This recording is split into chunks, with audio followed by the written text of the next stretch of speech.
Boa noite, meus queridos. Nós vamos dar sequência no nosso estudo sobre o perdão. Se você ainda não viu a primeira aula, está lá no meu canal no YouTube. Você pode nos acompanhar, será uma bênção estarmos juntos neste estudo. Na sequência, então, falaremos que a falta de perdão é um bloqueio espiritual e material em nossas vidas. Quem não perdoa não ama a Deus.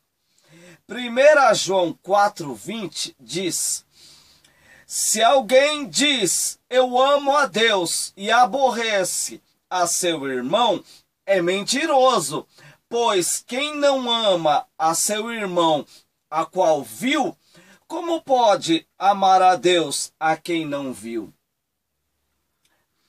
A mágoa interrompe a nossa amizade com Deus e com o próximo, com os irmãos. E vocês podem notar, mais cedo ou mais tarde, um acaba precisando da ajuda do outro, não é? E aí, se estiver com raiva e intrigas?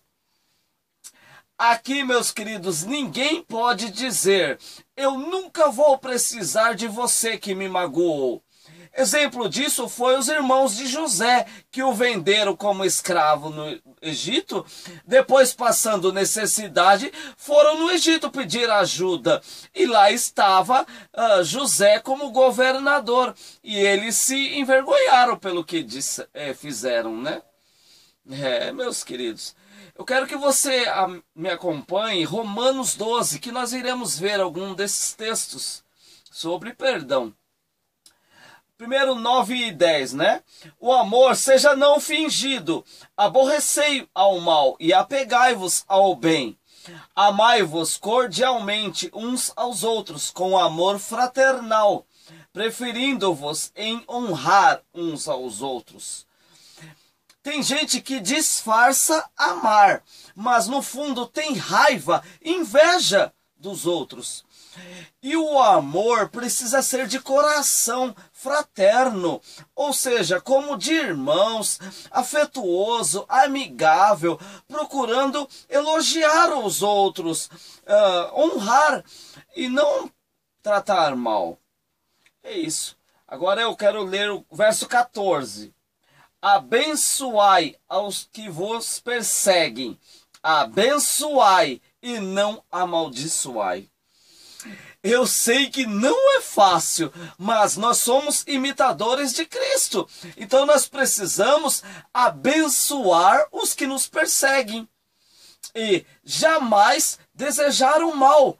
Tem gente que deseja até a morte daquele que o agrediu. Isto é um pecado. Nós não podemos ser assim. Queridos, a pessoa pode até não gostar de nós e nos tratar mal. Mas se nós a tratarmos bem e respeitar ela, ela não vai suportar. Ou ela nos deixa e vai embora, ou ela passa a nos tratar bem. Você pode ver. O mal, queridos, não suporta ser bem tratado. Eu conheci um casal que a esposa testemunhou e ela sofria na mão de um marido viciado em álcool. E ele a aborrecia e ele não deixava ela nem ir à igreja. Certa vez ele disse a ela, se você for hoje para a igreja, vai dormir do lado de fora. E ela, sempre fiel ao esposo, respeitava o esposo, mas ela não deixou de servir ao Senhor e foi à igreja naquele dia. Ao retornar, o esposo não abriu a porta para ela e ela dormiu do lado de fora.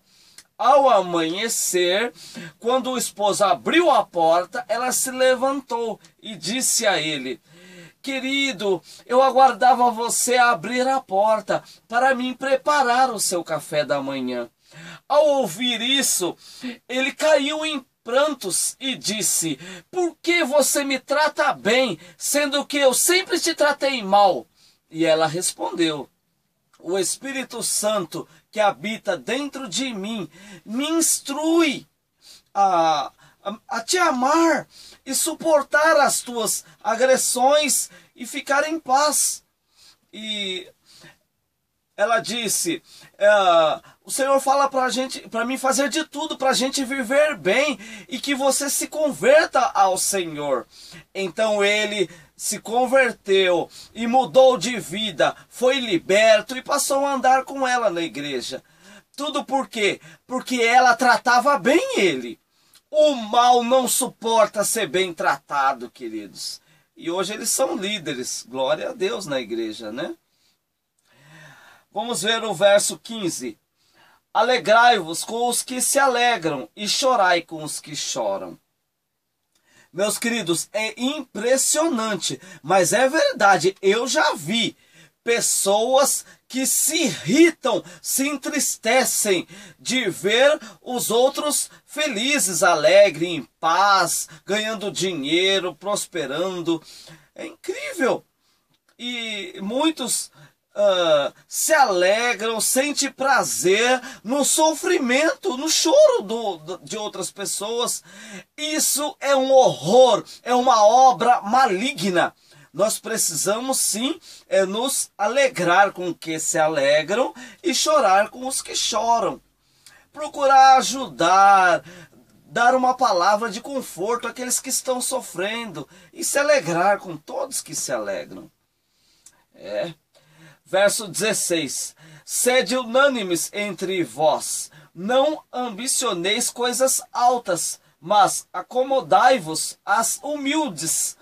Não sejais sábios em vós mesmos.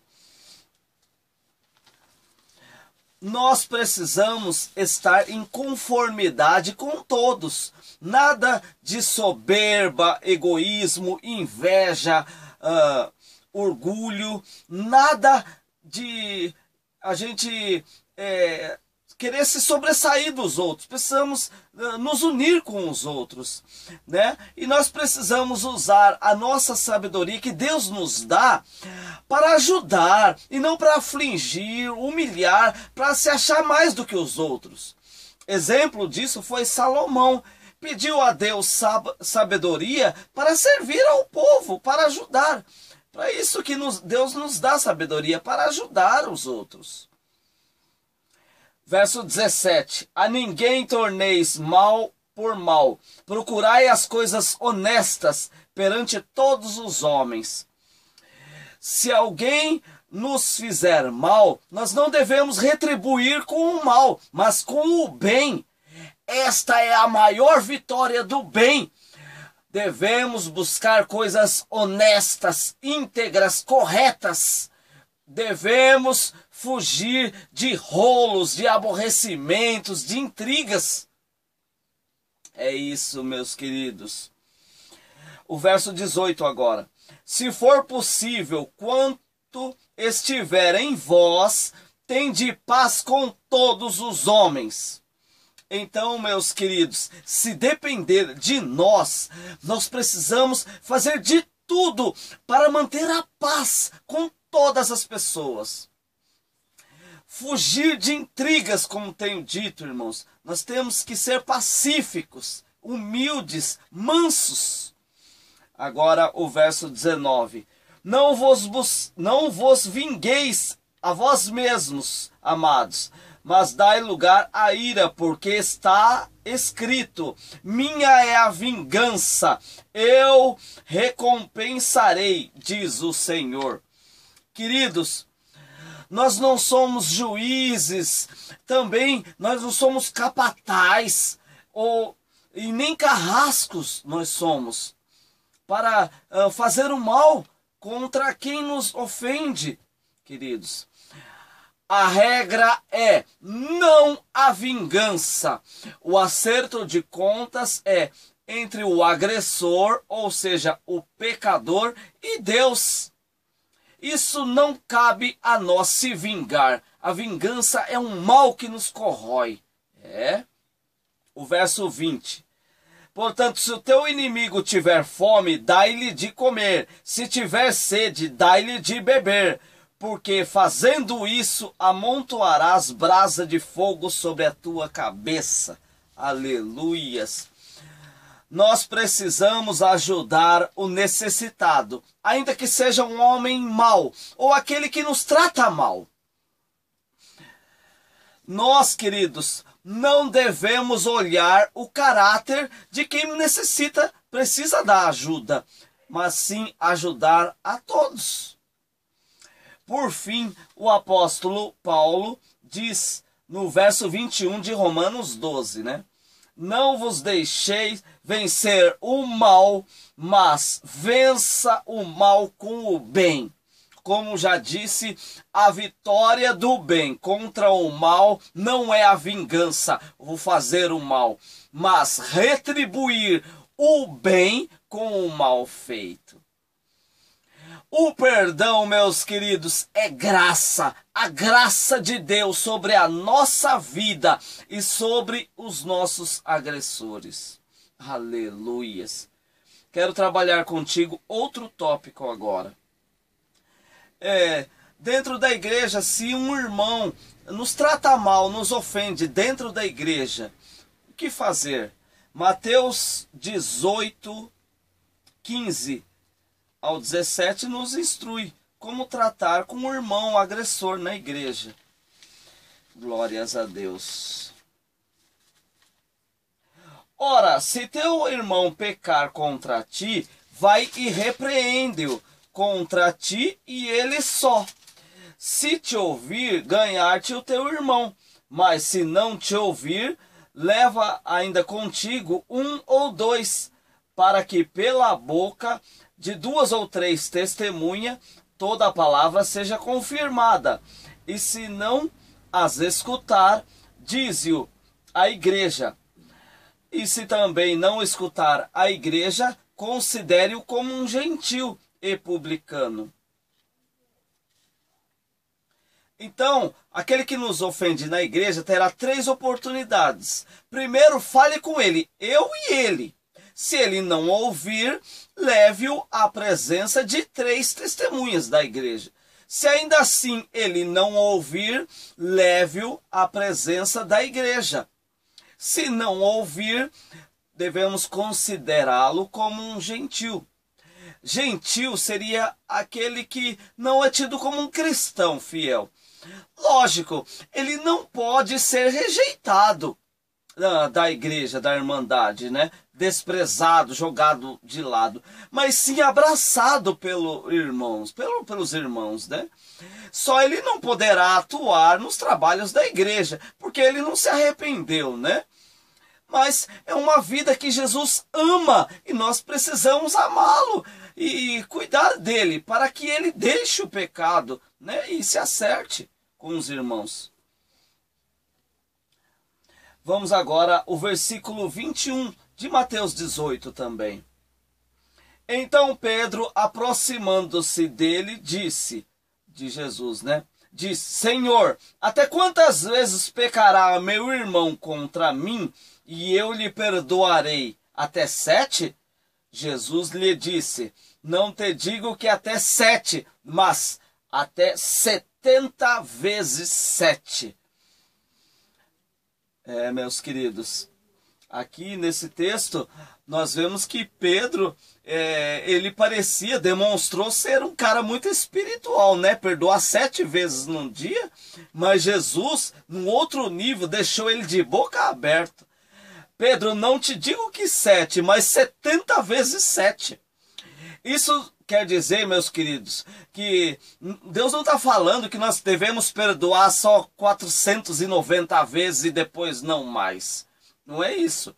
Nós precisamos perdoar sempre, quantas vezes for preciso. Sabe qual deve ser o parâmetro que devemos usar para perdoar o irmão?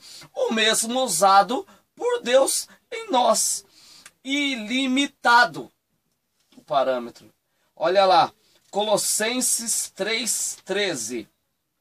Se alguém tiver queixa contra o outro, assim como Cristo vos perdoou, assim fazei vós também. Está aqui então o parâmetro.